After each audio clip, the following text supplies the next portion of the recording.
할렐루야. 오늘 또 참으로 좋은 날입니다. 오늘은 5월 29일 수요일입니다. 오늘 또 수요 예배를 통해서 주님께 영광을 돌릴 때 크신 은혜 베풀어 주실 줄로 믿습니다. 오늘은 잠언 14장 20절에서 35절 말씀을 통해서 피난처가 있으리라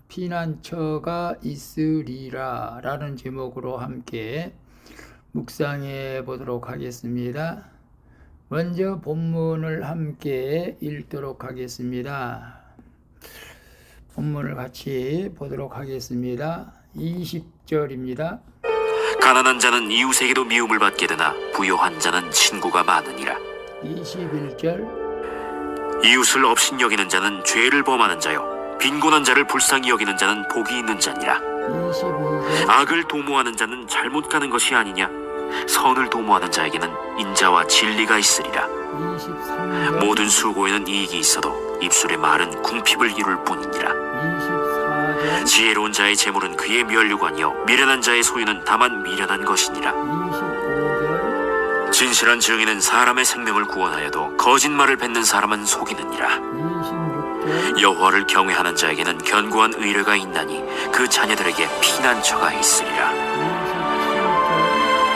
27절. 여호와를 경외하는 것은 생명의 샘이니 사망의 그물에서 벗어나게 하느니라. 백성이 많은 것은 왕의 영광이요 백성이 적은 것은 주권자의 패망이니라. 29절. 노하기를 더디하는 자는 크게 명철하여도 마음이 조급한 자는 어리석음을 나타내느니라. 30절. 평온한 마음은 육신의 생명이나 시기는 뼈를 썩게 하느니라. 31절. 가난한 사람을 학대하는 자는 그를 지으신 이를 멸시하는 자요, 궁핍한 사람을 불쌍히 여기는 자는 주를 공경하는 자니라. 32절. 악인은 그의 환난에 엎드려져도 의인은 그의 죽음에도 소망이 있느니라.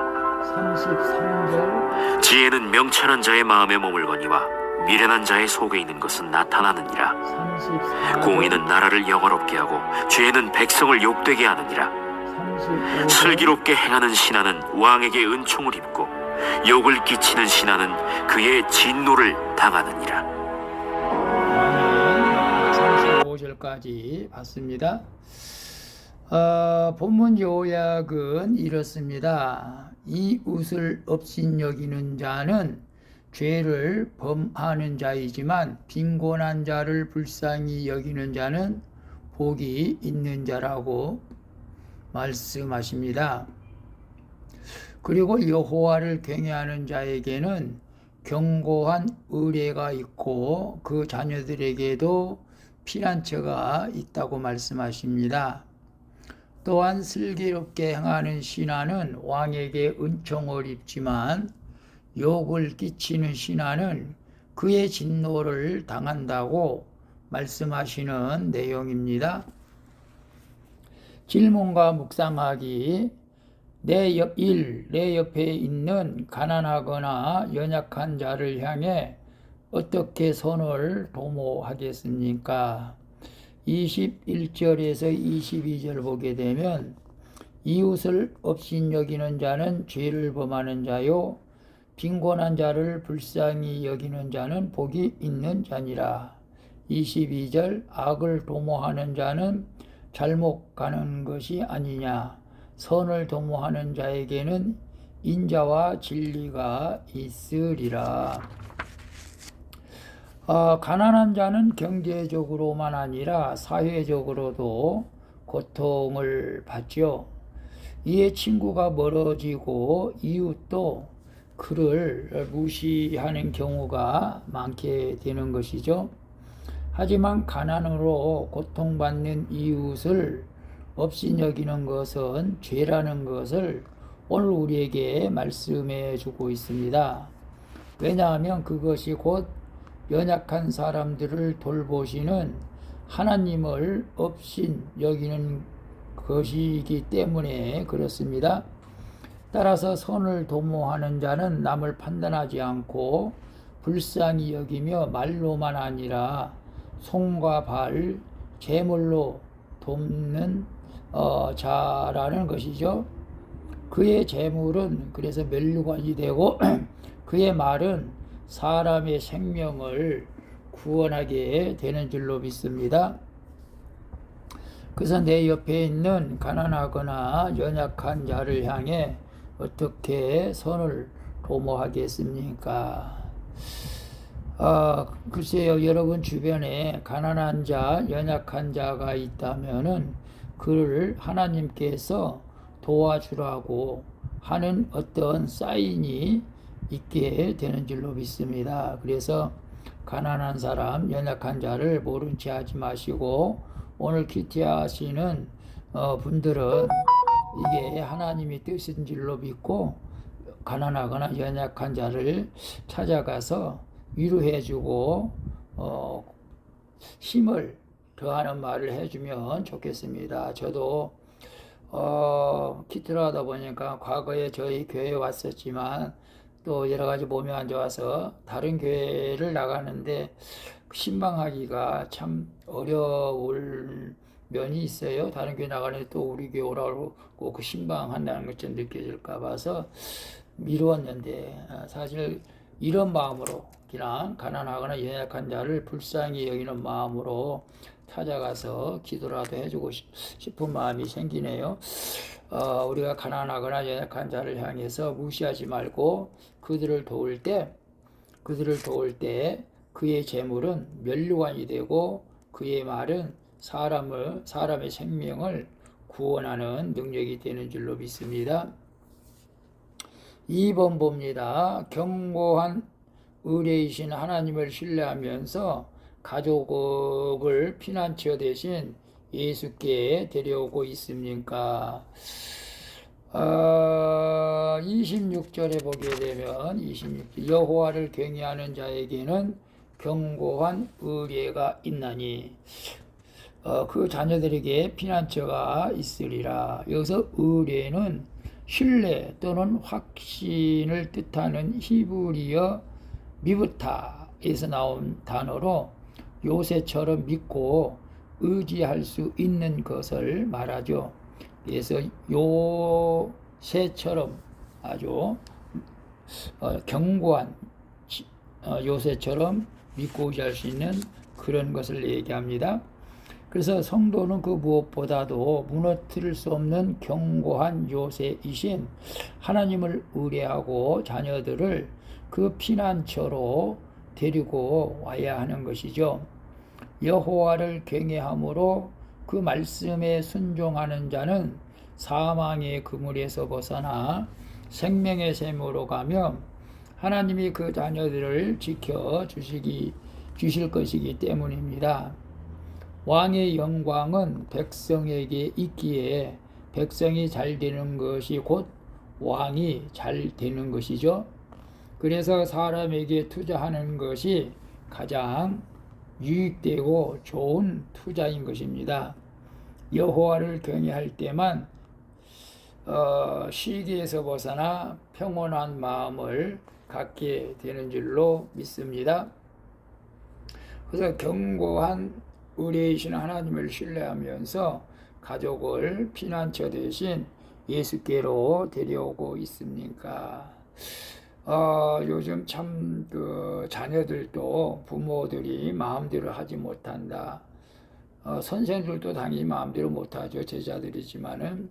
그러나 우리가 가정에서는 그래도 자녀들을 꼭 교회로 데리고 나와서 생명의 말씀, 하나님의 말씀을 듣게 하는 것이 정말로 자녀를 사랑하는 부모의 마음인 줄로 믿습니다. 자녀들이 교회에 나오면은 시간 뺏긴다고, 공부 못한다고 그렇게 생각하는 사람이 혹 있을는지 모르겠어요. 그러나 그건 굉장히 잘못된 생각이고, 여러분 우리가 이 땅에서 하나님을 만나는 것이 가장 큰 복이고, 또 하나님을 만나야, 예수님을 만나야 우리가 영원히 사는 길이 있지 않습니까? 그래서 예수님을 만나서 손해본 사람은 없습니다. 오늘 자녀들이 아직도 주님 앞으로 나오지 못한 자녀가 있다면은 기도하면서 꼭 자녀들을 피난처 되시는 예수님 앞으로 데리고 나올 수 있는 그런 지혜가 여러분들에게 있기를 축복합니다. 3번 봅니다. 슬기로운 신하처럼 내가 가정과 일터에서 긍휼과 공의로 돌봐야 할 것은 무엇입니까? 34절 35절 보게 되면 공의는 나라를 영화롭게 하고 죄는 백성을 욕되게 하느니라. 35절 슬기롭게 행하는 신하는 왕에게 은총을 입고 욕을 끼치는 신하는 그의 진노를 당하느니라. 세상은 가난한 사람을 학대하죠. 일반적으로 다는 그렇진 않지만, 하지만 가난한 사람을 학대하는 자는 큰 죄를 짓는다고 분명히 말씀하고 있죠. 가난한 자도 하나님이 지으셨으며 하나님이 각 사람을 만드신 데는 다 이유와 목적이 있기 때문입니다. 즉 가난이나 장애도 하나님이 구원을 위해 사용하시는 것이죠. 그러므로 하나님의 신하인 우리는, 예수님의 신하인 우리는, 예수님의 종이 된 우리는 이런 지혜를 마음에 간직하여 궁핍한 자를 불쌍히 여기고 가정과 교회와 나라를 공의로 돌봐야 한다는 것입니다. 그럴 때 왕이신 하나님께 은총을 입고 죽음에서 소망이로 변하게 되는 것입니다. 그래서 슬기로운 신하처럼 내가 가정과 일터에서 긍휼과 공의로 돌봐야 할 것은 무엇입니까? 오늘은 계속 가난한 자, 연약한 자, 또 장애자들 우리가 긍휼히 여기고 돌봐야 되는 것이 하나님의 뜻이라는 것을 우리는 지금 말씀하고 있습니다. 그래서 슬기로운 신하, 우리는 슬기로운 주의 종으로서 우리 가정에서 연약한 자, 또 환우들, 또 주변에 직장에서 또 가난한 자, 불쌍한 자, 그런 사람들을 공의로 하나님의 말씀으로 위로하고 그들에게 격려하고 힘을 주고 사랑으로 대하는 것이 공의라는 것이죠. 오늘 그런 마음으로 내 주변 사람들이 어려움이 있다면 돌봐서 하나님의 공의를 이루어갈 수 있기를 축복합니다. 기도하겠습니다. 주님, 가난한 자를 미워하는 이 땅에서 빈곤한 자를 불쌍히 여기며 생명을 구원하는 선을 도모하게 하여 주시옵소서. 그리고 여호와를 경외하며 하나님을 의뢰하오니 우리 아들에게 영원한 피난처가 되어 주시옵소서. 또한 가난한 자를 긍휼로 돌보고 공의로 보함으로 왕이신 하나님의 은총을 입게 해 주시옵소서. 예수 그리스도의 보혈로 나의 죄를 씻어 주신 예수 그리스도의 이름으로 기도합니다. 아멘. 우리 찬송가 252장 나의 죄를 씻기는 함께 찬양 드리고 마치도록 하겠습니다. 오늘도 수고하셨습니다. 사랑합니다. 축복합니다. 샬롬.